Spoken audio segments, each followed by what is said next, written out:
It's very exciting to be here. Um, we're going to be using Slido for questions after the presentation, so I was asked to say that. I'm not sure what that means exactly, but I'm hoping you do. I am the co-founder of Massive Change Network and the Chief Design Officer for Freeman. And I work in the way that George Nelson worked with Herman Miller. With Freeman, where George Nelson was never employed directly by Herman Miller, but he really set the agenda for design at Herman Miller and brought the talent and the people together to really make it happen. The kind of insight that I had over my working life is that we live a designed life, that ultimately the quality of our design is the quality of our life. And when we have bad design, we have bad life, and you never get it back. I used to travel a lot with an architect named Rem Koolhaas when we were working very intensively together. And if we went to a bad hotel, Rem really kind of went crazy and threw a kind of hissy fit. And I used to say, like, Rem, dude, like, take it easy. It's a bad night in a hotel. But actually, over time, I realized he was right. That our time is what we have. If it's bad time, it's bad life, and you don't get that time back at the end. So really understanding the design of life is a critical dimension, and I think we don't really take it seriously enough in our culture. If you think about products and experience, there's a revolution going on in the way that we interact with both of those that is really profoundly changing how we live. Energy and movement, again, revolutionary. What's happening, what's opening up for us in the way that we understand and use energy and movement. Sports and media has been an absolutely explosive area of design where whole new sports are emerging and new ways of experiencing them. You think about how GoPro has changed our experience of sports, that we can be on the board with the surfer in the wave. Health and medical, again, a kind of explosive area of growth. This is actually a military application. It's an exoskeleton that allows for a soldier to carry many times their own weight and walk as a normal, march as they normally would. But it also has a civilian application. These are all people who are walking for the first time. And you can see that, they're tethered. It's still experimental, but you can see the kind of impact that it has. Leisure and travel, again, 25 years ago, the experience and the interface of leisure and travel were entirely different than they are today. And it continues to be a kind of a huge area of growth for design. And of course, cultural experience, what we're doing here together. And these are all people who are on their way to Comic-Con. The average Comic-Con attendee today spends about $750 getting ready for Comic-Con, doing their design job on themselves. And ultimately, urban life is really the kind of condenser. If you think about where, how all of this design comes together as one experience, it's really in that urban life that happens. And that is more and more a kind of, it's more and more our life experience. Over half of us now live in cities. And even the natural world is now a design project. If you think about, how we interface with life, how we sustain our ecologies, we only sustain them by design. And where we fail to design, we design for failure. And you can see around the world that we're actually going back and recovering the ecologies that we destroyed. We worked on the LA River. The LA River was a river. It became a ditch, and they're now making it into a river again. But they're going to make it into a river that has a higher order of complexity, that provides an infrastructure, it provides a utility, but it also provides an amenity and beauty and intelligence of ecology. And it's really a kind of new way of thinking about design. And if you think, when I first started talking about this, my friend said, Bruce, you're a megalomaniac. You just want to control everything. And for me, it's not about control, actually. It's about responsibility. What responsibility do we have to design and sustain the life around us, the life that sustains us. And for me, that's the real kind of project of design. So how did I get here? I was born in northern Canada, about 6 hours north of Toronto. I really was a hillbilly, as you can see from the picture. I grew up on a farm outside of a mining town. We had the last farm on the road. Behind our house was literally hundreds of miles of crown land, government land that was undisturbed, unpopulated. And you could see Russia from my house. And that growing up in that kind of unregulated environment, it was lawless. There was no, I don't recall anyone ever getting a permit or a license for anything. I drove every conceivable vehicle and never got my license. And so did everyone else. But growing up in that kind of environment, actually, when I became a designer, when I began to live the kind of urban life that I live, I was actually quite kind of embarrassed by that whole episode. Our house was built on a rocky hill, and that meant that we couldn't get running water into the house in the wintertime. So my job as a young man was to actually go to the well with a snowmobile each day and provide water to the house from the well in the valley. And I really, I thought that was a whole other life, that I had that life experience, and now I had an urban life experience, and they were completely unconnected. But I realized over time that, in fact, that experience is what really informs the design work that I do. For one thing, about 1 billion people still have that problem. About 1 billion people still don't have access to that. Having actually experienced it gives you a whole different way of understanding it, and it really puts empathy at the core, and for me, that's the core of design practice. That ultimately, what I do is work with people on their challenges and help to solve them. And that empathy that really emerged in that environment is really, why I work the way I work. I became a designer quite by accident. I didn't really intend to, but I love putting images and words together, and that turned out to be design. I started as a graphic designer doing books, and I've designed about 260 books over the years, and produced about a dozen of my own. I became an author because I needed to research what was going on to understand what to do as a designer. If you think about that time, this was almost 30 years ago, the computer had not yet been introduced to the workplace. I needed to understand what was that going to mean, and where would I work? What would be the contribution I could make? So I started to do research and eventually became an author. I wrote a little text called The Incomplete Manifesto for Growth that had a kind of life of its own. It was completely surprising, and it was really about how do you sustain a creative life. As I mentioned, I've published about a dozen books that I either authored or co-authored, and they're all about the changing context of our world. How is the world evolving? What are the new possibilities? What are the new challenges? And what can design do under those conditions? I did a book called Lifestyle, which really was about the image economy, how the image world is shaping our experience. This is a book that I did in Japan with Minoru Mori, who's a developer and economist, called New Tokyo Lifestyle Think Zone. This is a book I did with Rem Koolhaas called Small, Medium, Large, Extra Large. And it really was a book that changed the way that we think about architectural publishing. What we really wanted to do was look at the reality of architectural design, not the image of it, not the brand look, but really what's the reality of making the world in a new way. That work all that work led to more and more commissions to do things that I didn't know how to do. I was very, very fortunate to work with some of the most extraordinary people of the last century, including Rem, and this is the Seattle Public Library that we worked on together, the Walt Disney Concert Hall that we worked with Frank Gehry on.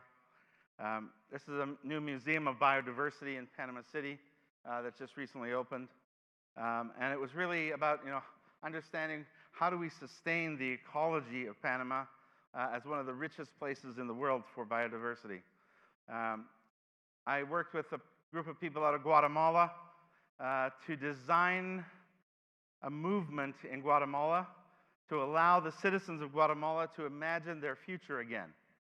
They explained that they had had 36 years of civil war, 36 years of the culture of death, and their citizens didn't dream.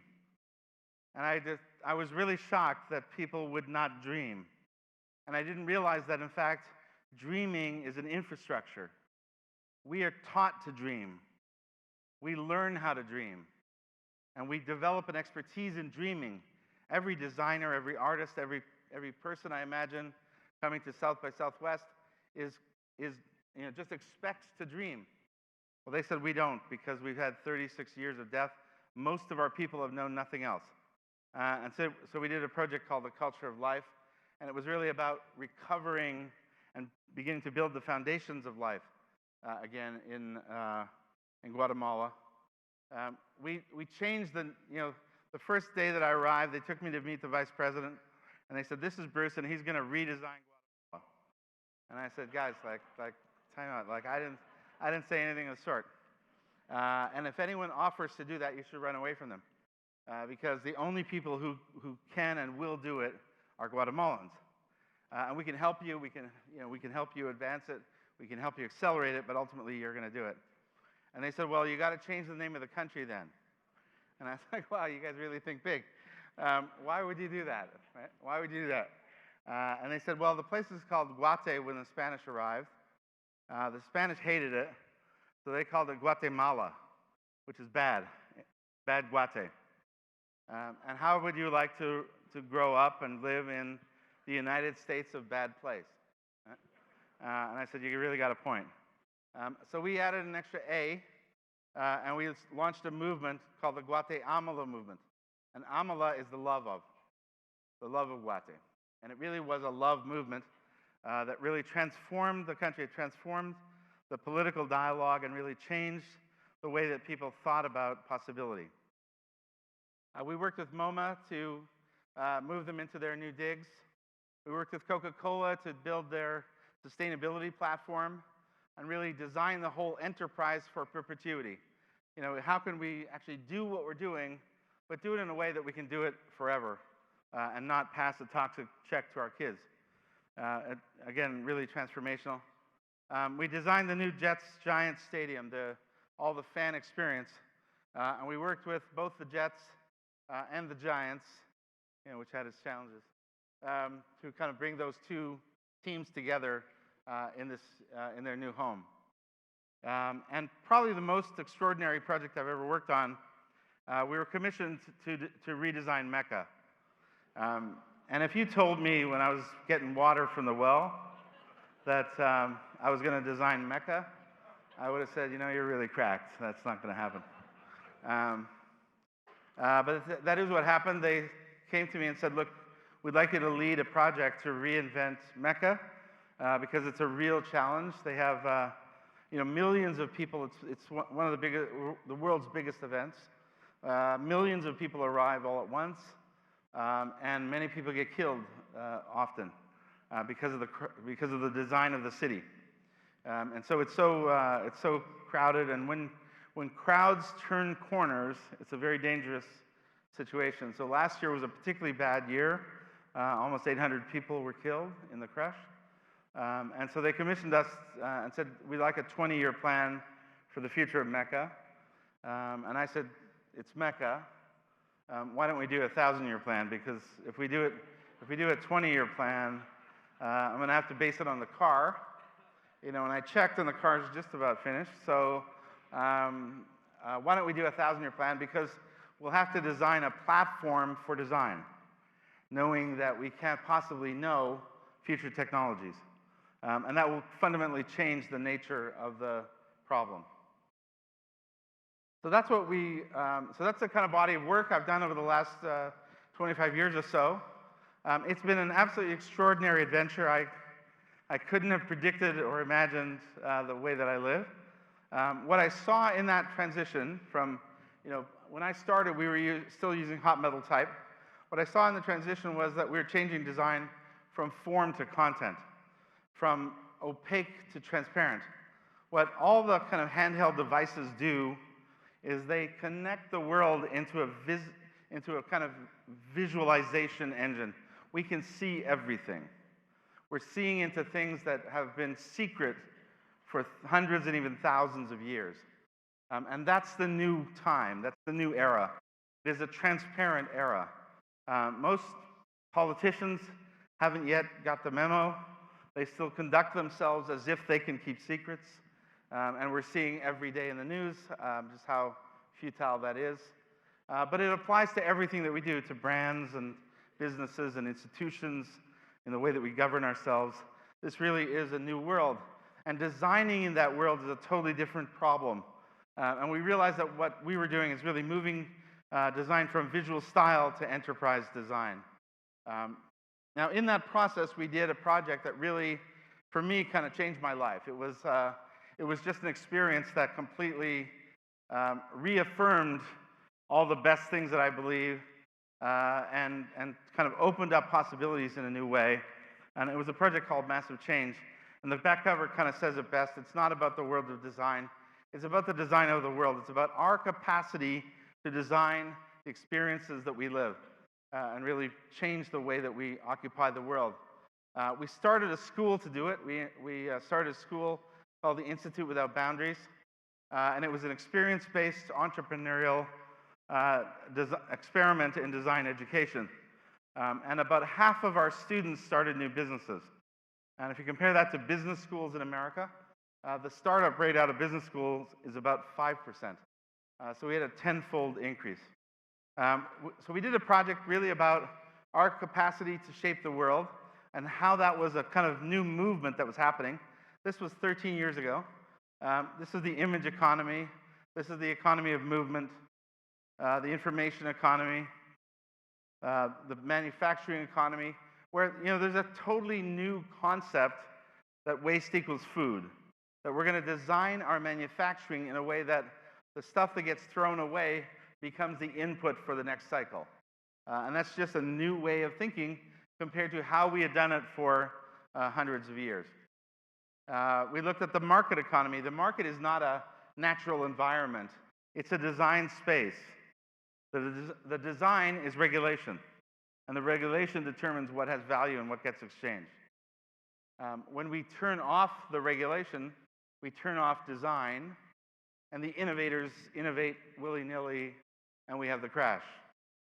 So actually, designing dynamic regulation is the new kind of design problem for the market. What we realized was that with all of this design, what's really happening is we're redesigning wealth. That's the real kind of impact. So I fired myself and created the Massive Change Network with my wife and partner, BC Williams. We thought about design as a leadership method, taking on some of our thorniest challenges. So what is that method? A funny thing happened. I was asked to be an honorary royal designer for industry in London. It's a very prestigious thing. It's part of the Royal Society for the Arts. Only 200 people are included. It was started by Ben Franklin. And so as part of that, they sent a group of young leaders to meet me. And they asked what our method was. I showed them all that work. And they said, what kind of designer are you? You do books and cities and carpets and movements and institutions and brands. We don't get it. How do you do it? And I said, I showed you. You should have been paying attention. I was kind of irritated. And they said, no, you showed us the results, but actually not how you do it. And I realized that I actually didn't have a method. I just evolved a kind of ecology for doing these weird things, for taking on tough problems. And we knew how to do it as a kind of, culture, but I'd never actually written it down. So we decided, what, if we wrote it down, we could really help people. We could help other people to do it. So we got to those 24 principles, and I'm just going to touch on a few of those today. The first is sketch. Hey, everybody, let's fail. It's just introducing the idea of failure as a common business practice. All of business culture is against it. We're all trained not to fail. From the very start, first day of school, we're trained not to fail. When in fact, as a creative person, You need to fail more and more. The more you fail, the better you are. Frank Gehry doesn't do fewer models than anyone else. He does more. And that's really what we want to do. And what it really is low-resolution ideas, fast and cheap. And I can teach you how to do that. I can show people how to do low-resolution ideas, fast and cheap, in any kind of medium for any kind of problem. It's not exclusive to visual. You can actually sketch a timesheet. You can sketch a budget. You can sketch any kind of abstract idea. You can apply sketching. The next is compete with beauty. If you think about how important beauty is to your life, you will travel across the world for beauty. You will pay more to live in a beautiful place. You'll pay more to have beautiful things. It's absolutely fundamental to who we are as humans. And yet it's practically not discussed in culture or in business. If you were in an architecture school today and you put your project up on the board and you said, "I did this because it's beautiful," you get an F. So understanding beauty as part of our life and part of our work is really critical. Not to make everyone that we work with into designers, but to give them the language to work with designers. So we designed the 10 most important dimensions of beauty so that we can give you the kind of tools and the language to begin to access that special, extra, mysterious, magical, immeasurable. You know, what beauty really is. And the best example that we have is Tesla. You know, if Tesla had launched with a clunky minivan with awesome technology, no one in this room would have heard of them. They didn't do that. They did the hottest car on the planet. When they launched the Roadster, a friend of mine is a car collector in Canada. When they launched the Roadster, he got the Roadster, and he said, "Since I got the Tesla, I never touched the Ferrari." And that's how we're going to win. You know, we're not going to win by scolding people and telling them to stop doing things, because we love speed. We love the experience. Once you've experienced it, you're never going back. So the only way out of here is to make the coolest, smartest things also the most beautiful and the most compelling. And that's what Elon Musk really understood, and that's what he did with Tesla. The next one is really a kind of Copernican revolution in our place in the universe. We're not separate from or above nature. If you think about how we understood our relationship with nature for most of Western history, we thought it was given to us. We thought it was ours to exploit, ours to own. We were above it and separate. We were not subject to it. The laws of nature did not apply to us. We were a special case. And in fact, the science says quite the opposite, that we are the natural world. And we had the pleasure of when we were working in Panama, of working with E.O. Wilson, who's maybe the best life scientist working today. And he said that rock is slow life and life is fast rock. It's still one of my favorite things ever. That ultimately, all rock is life compressed into density, and all you are is that matter animated with electricity. You're animated with energy. And that ultimately there is a constant cycle of an experiment in form that is happening endlessly, sliding you back into the earth, back into the compression, back into the crust, into the core, and out a volcano someday to be once again part of life. And that's the real cycle of life. And when we understand that, you realize, wow, that's different than I ever imagined who we are in the universe. And we have a different kind of opportunity, a different responsibility, and it changes fundamentally everything about how I understand my life and my place in life. We found this incredible project that IBM and National Geographic did, mapping DNA back to its source. And it turns out that it all goes back to one group of people in Africa, and they can actually track where your DNA has been over the millennia, and we can know where you came from. It's a really extraordinary thing. So I just want you to understand that you need to turn to the person next to you and introduce yourself because you are related.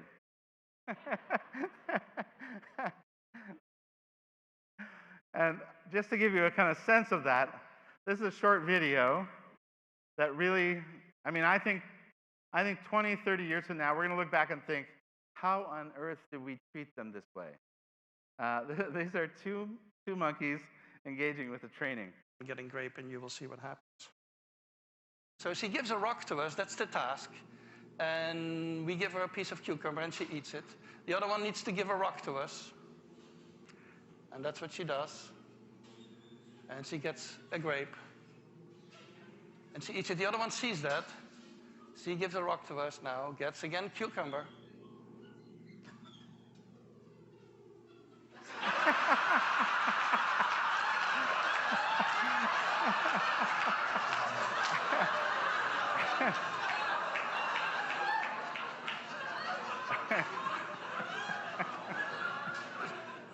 She tests the rock now against the wall. She needs to give it to us.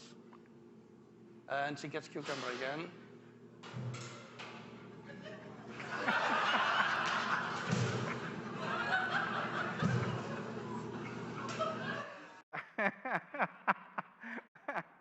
I mean, it's so obvious that we've been wrong. And now the science really shows us that, in fact, we're practically identical to these folks. And the fact that we keep them in cages and treat them the way that we do, I think over time we're going to realize it's actually not the right thing. So I want you now to extend that welcome to the rest of life, because that's really who we are. We're one of millions of forms that have a kind of special capacity, no doubt, but we are not different in kind than the rest of life. And in fact, when we did Massive Change, it was based on an extraordinary quotation by a man named Arnold Toynbee.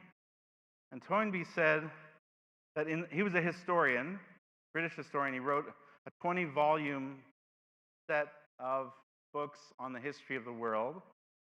One of the most respected historians of all time.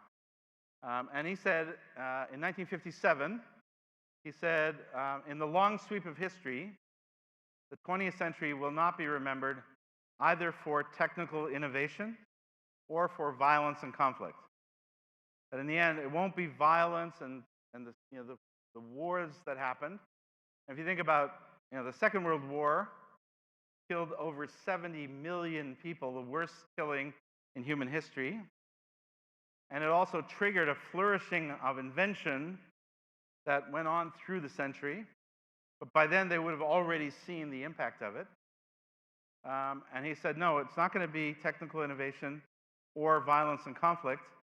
In the end, the 20th century will be remembered as an era in which we dared to imagine the welfare of the entire human race as a practical objective. And when he said practical objective, he made it a design problem. Not a utopian vision, but really a practical objective, a design project. And when I saw that, I thought, wow, I was just blown away. I said, first of all, that's everything I'm committed to in my life. That's what I want my work to be about. And I think all designers are thinking like that. They might not say it in that way. They might not describe themselves in that way, but in the end, we are all trying to make the world a better place. We're all trying to contribute in some way. It's as if we created an image that was so beautiful, we couldn't bear to look at it directly. We had to cut it up into millions of pixels and distribute those pixels all over the planet so that each person could make their pixel more beautiful and add their contribution to our collective image. And that's, for me, what Massive Change is really about. It's that capacity to envision the most beautiful possibility collectively and produce it collectively and accomplish it collectively. And so when we opened Massive Change in Vancouver, I went to a high school. I went to a high school to do a kind of educational program. And all the high school kids kind of came into the auditorium. They were all wearing big parkas. And they kind of slumped down in their chairs. And I thought, oh boy, this is going to be really hard. And so I did my best to talk to them about what we're doing. And then at some point, a young person in the audience came to the mic and said, I don't think you're thinking big enough. Right? And I said, well, Toynbee, he says, like, all humankind. Like, it's, I mean, it's pretty big. And he said, well, that's the 20th century. If you took out all mankind and you put in all of life, that's our project. And I have to say, I was just blown away. I was floored because he was absolutely right. That in fact, I was looking at it in a way, still from that old perspective, that all of mankind is a design objective, the welfare of all mankind. That's great, but actually, the welfare of all of life is truly our 21st century ambition. And this is the last principle I want to talk about. It's first inspire, design is leadership, lead by design. And for me, this is absolutely at the core. When I talk to our designers, I say, look, your job is not to do the work in hopes that you might inspire. It's to inspire in order to do the work. That ultimately your central responsibility is inspiration. That we cannot accomplish things on our own. And I joke with my wife that left to my own devices, I would do absolutely nothing. It's my preferred state. but design, my clients have problems that they need help with, and I need to work to help solve them. But I'm not doing it by myself. We always work collaboratively, and therefore I have to inspire people to go there. When we worked with Coca-Cola, we soon learned they have very little control over Coca-Cola globally. There's so much energy distributed in the system, and people have a lot of freedom to do as they like. The way that we can change it is by inspiration. The only real way is by leadership and inspiration and showing them something better than the past. And for me, this is a kind of central method, that we need to learn that it's not a kind of special gift. Anyone can do it. We all have the power to inspire. We have to open up to possibility. We have to understand that new things are possible. Things that have been not possible for, in some cases, since the beginning of time, are now possible. When we did Massive Change, we met the people who took a disease off the face of the earth. They eliminated smallpox. Never again, till the end of time, will smallpox kill millions of people. That was not possible before. So we have to open up the possibility. We have to live with purpose and ideals. We have to articulate what we want to do, what we want to accomplish, and what the impact is that we want to have. And then we have to measure against it and be willing to live with those measurements, because sometimes we will not measure up. Sometimes we can't get to what we need. Sometimes we can't accomplish. Sometimes we can't inspire. And so that's the reality of a design life. The bottom line is you can't get there if people don't go with you. I can't do anything if people don't agree to what I'm proposing. So our work at Freeman has been very much in that spirit. We have, Freeman is a big company, 7,000 people, and we work with about 38,000 other people who are not full-time employees, who work with us every day. And what we're really doing is inventing the medium of live. If you think about what happens when people touch each other, when they can hear one another, when they can be together as people are going to be over the next couple of weeks, that really is a new kind of medium. We haven't thought about it that way, but that's really what the possibilities are. And if we can think about it that way and design the way to invent that medium and really produce it to maximum effect, I think we can really advance We can advance discourse, we can advance collaboration, we can advance culture if we do it in the right way. We have about 7,000 people, as I mentioned. We produce about 15,000 live events every year. Over half of the major trade shows and exhibits in America, and more around the world, including CES, Comic-Con, Super Bowl halftime, and South by Southwest. These are all projects that Freeman produces. When I first started working with them, I was blown away by the culture and the values at the center of the enterprise.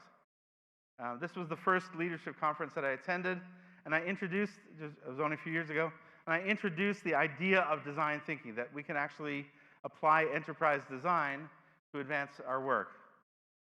These are the Freeman Values.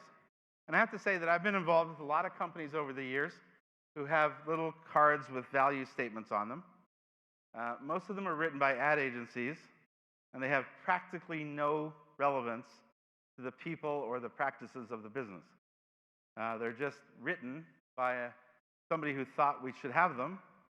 But in this case, they actually wrote down what was already happening. They wrote down what the people were about and what the original founding family of Freeman was about. And when I read these, I realized, wow, these are awesome values. They're my values, but they're also design values. If I had to say, what do you need to be a designer? These are the things. You do these things, you're practically there. Right? Integrity, you have to be honest to tell the truth to work on the right problem. I have to tell my client the truth, even when they're very unhappy about it. Empathy, I have to understand what they're trying to do, what their life is, what they're trying to accomplish. I have to do something new. I can only do it with enthusiasm. I can't get there without optimism. In the end, it's about performance excellence, and that only happens by design, and we only do it together. We can never do it on our own. And so I realized what an incredible partner for me, what a great place to be, to really work with people who believe that. And what we're really doing now is designing the future of experience design and really understanding how do we, what do we need to do to kind of build that capacity. We launched the Freeman Design Council, and what we did was really invite some of the best people in the world who do related work into our enterprise. So we have Andy Cunningham. Andy was Steve Jobs' PR person. She really worked with Steve to launch and build Apple. We have Gina Warren, who was the head of talent for Nike. Itamar Kubovi is the head of a company in New York called Pilobolus. It's an avant-garde performance, scientific-based performance company. Charles Adler is the founder of Kickstarter. Bruce Vaughan was the CEO of Imagineering. Really an extraordinary group of people that are brought together to help us through this kind of transformation and really build the capacity. We're looking at data and strategy. How do we actually measure live experience? We're looking at this transition from old media, which used to be called new media, that is basically screen-based. It's sight and sound. It's two senses. Right? If you think about all of your media that you consume on a screen, it's really only two senses that you're activating, while your other senses are inert. Our experience is actually, we can put you inside of an idea and immerse you in that and touch you with all the senses and really connect in a way like nothing else. If we think of that as a medium, we really need a kind of new methodology to do it. And that shift from 2 to 5 is really profound. I mean, we just don't know how to do it yet. We're really working on the method for how we produce it. We obviously produce it kind of by hook or by crook, but we're really working on a methodology of what we call experience orchestration. Really, designing a way to really maximize human interaction in the most positive way. And integrating the digital and the physical. If you think about what is happening, what's happening with the devices that we have and what that makes possible, so we want everything that allows, and we want human connection. And we want to pull those two worlds together to make really a kind of new medium of immersive experience. And to do that, we're creating the world's biggest fab lab. If you think about, we already make practically anything.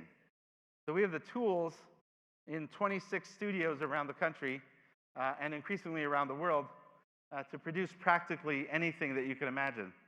And we're continuing to kind of expand and develop that capacity to make really the kind of best fab lab on the planet. That allows us to completely rethink what the experience is when you get to a trade show, to kind of reimagine what that might be. And so that's really where we're at. And I wanted to end with this principle, because for me, when I included this in the MC24, there was a long discussion about whether or not it should be a principle. Right? Is this a principle of working in the new world, of producing massive change? And more I realized this might be the most important one. Because I have to tell you that almost every question I get after I do these kinds of talks, almost every question I get from young people is about this. Because they have something that they love. That's how they got here. They're totally committed to the thing that they love. And they've protected that thing through their lifetime to get to this room. And they've sustained that love against the odds, against people telling them they couldn't do it, against people who were angry because they had forgotten their love along the way, against people who were angry because other people had stomped out their love, and that they, in fact, had managed to sustain their love. And what they really want to know is, how do I get from here to there? How do I get to do the things that I love in the way that you're obviously doing them? And so for me, this is really where I want to end, because I think it's probably the most important principle. Because ultimately, we move to the light of genius and joy. We move to love. We move to beauty. We move to energy, to positive energy. And that's really what defines us. Thank you.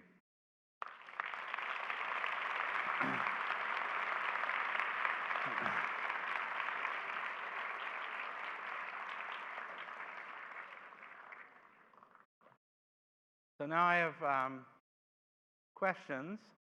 So I guess if you put them on Slido, they'll show up here for me. So I'll answer these questions as we go. Where do you get all your inspiration from? For me, that question is answered in the challenges that we face. The greater the challenges we face, the more exciting it is for me. And it's been an absolutely extraordinary life of tackling those problems. So I'm never short of inspiration. Next. Empathy is the core of design, but things like digital echo chambers make it harder for people to see things through different POVs. How do we break that cycle? It is a huge challenge. That in fact, we're getting more and more confirmation bias to the things that we love, things that we're excited by, to the opinions we have. And I think we have to actively work to go beyond that. We have to be deliberately, designing ways to get out of that echo chamber, and it really is our responsibility to do it. Next, please. Is there a single place we can see the full 24 principles? Yes, there is. You can go to freeman.com, I believe. And I think if you look up, you can also see them at the Philadelphia Museum of Art, because they did an exhibition based on that.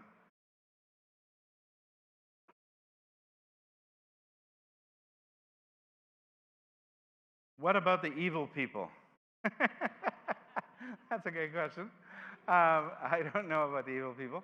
Um, I think we have a responsibility to do the things that are positive. And I've always said the best critique is a better way of doing something.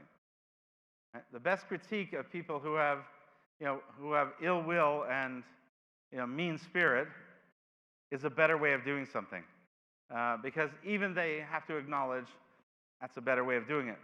And for me, I just keep doing it. I, of course, confront evil people, but I try not to let that slow me down. Next, please. How do you best work with UX in agile organizations?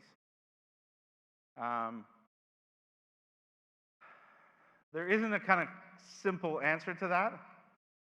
It's really, if you think about a company like Freeman, 7,000 people, what we're doing there is really training all 7,000 of them to think like designers, so that we're all thinking like designers, so that when we're designing things, it moves much more fluidly through the organization. And that has had a really tremendous effect.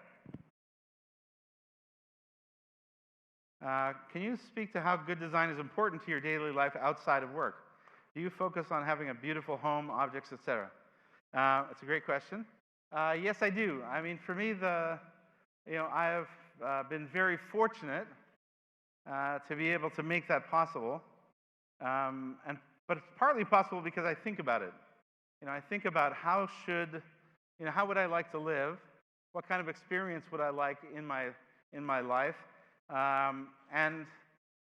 What's interesting for me is that it actually is mostly an editing practice.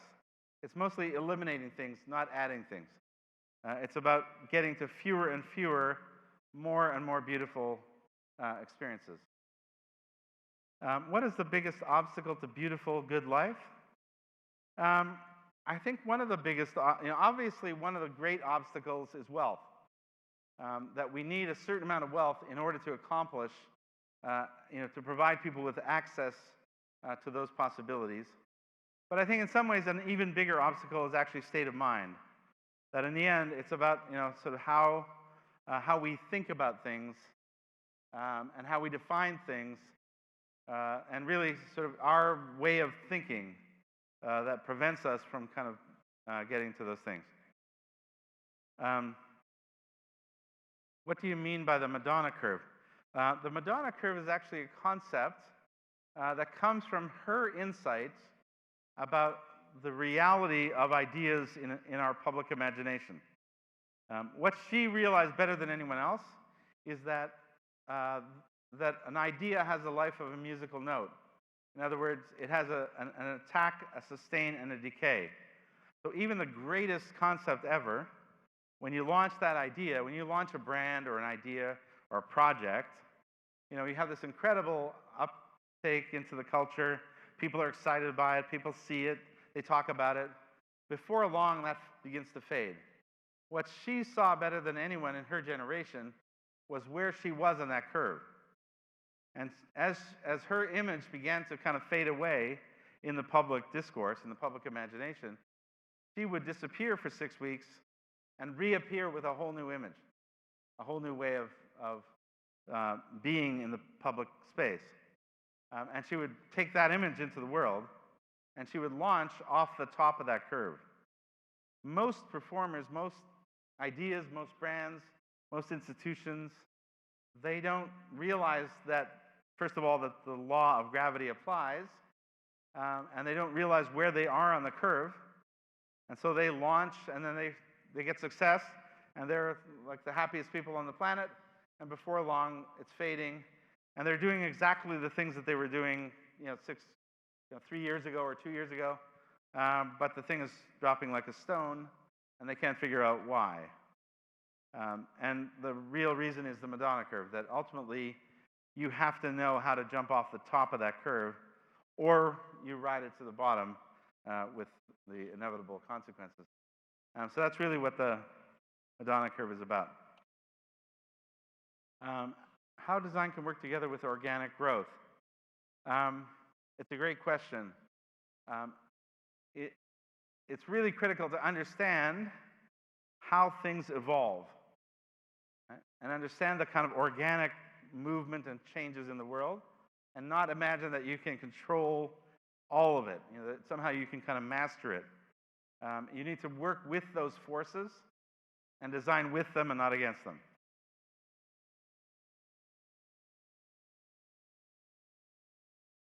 What do you look for in people you hire? It's a great question too. Optimism. If I see cynicism, I kill it. I can't stand it. I can't stand cynicism. Mostly because of the facts. The facts are on our side that we are transforming the world to an increasingly positive world, even though we have new problems. The problems we have are success problems, not failure problems. We have the problems because we succeeded. If we hadn't succeeded so much, we'd have fewer problems. And we would be about 1 billion people. But the fact that we're 7.5 billion people is really a consequence of having succeeded. And we succeeded because generations of people were optimistic, that they were able to imagine a future and solve problems that seemed entirely impossible. So for me, it's optimism, not cynicism. Core intelligence. The complexity that we're working with is really great. I need people who can actually deal with complexity. And so, you really need to be pretty smart to do it. So I'm looking for that all the time. And talent. No amount of training or process or all the other things that we're trying to do at clients, with people like Freeman, no amount of that can replace talent. Great talent is awesome, and it's kind of indefinable.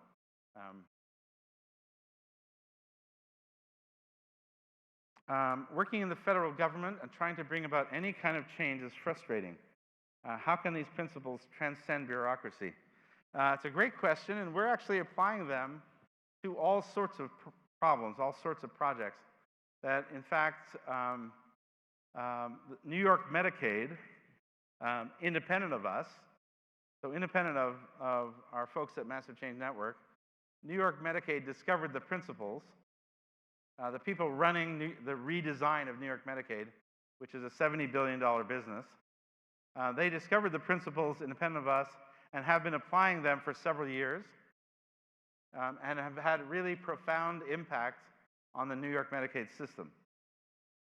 And what they're doing is really, they do each year, aside from applying them on a day-to-day basis, every year of the program has been themed around one of the principles.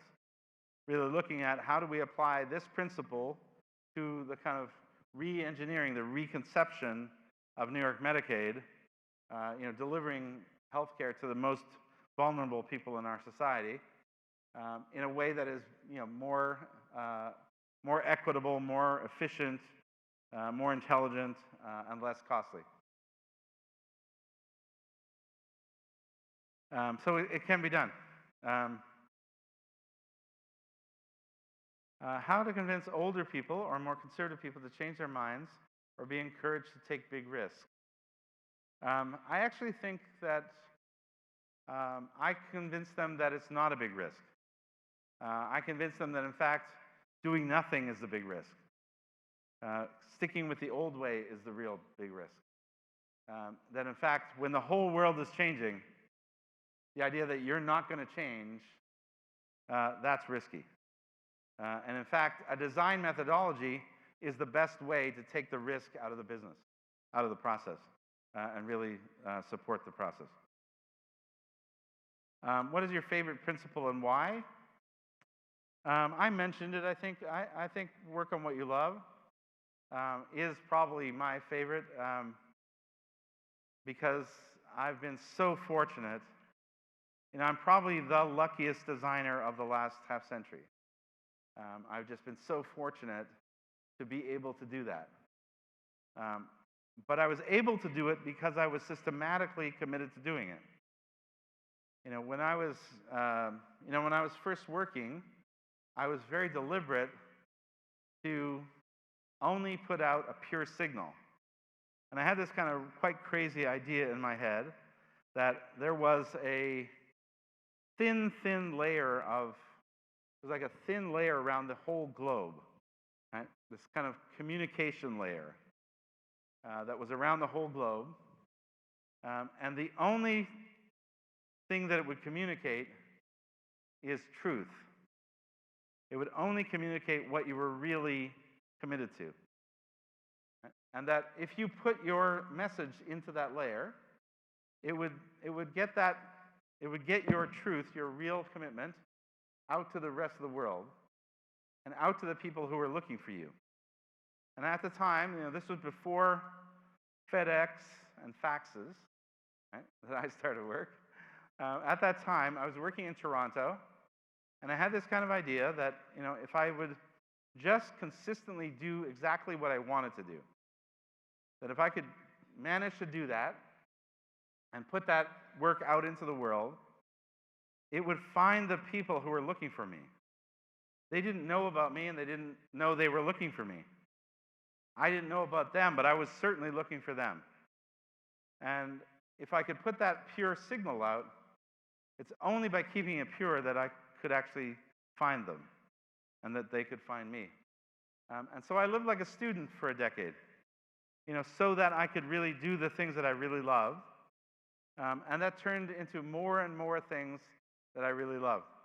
And it worked out to be an absolutely extraordinary adventure. So that's why, for me, work on what you love is I think, the number one principle. And with that, I think I'll bring it to a close. Thank you so much.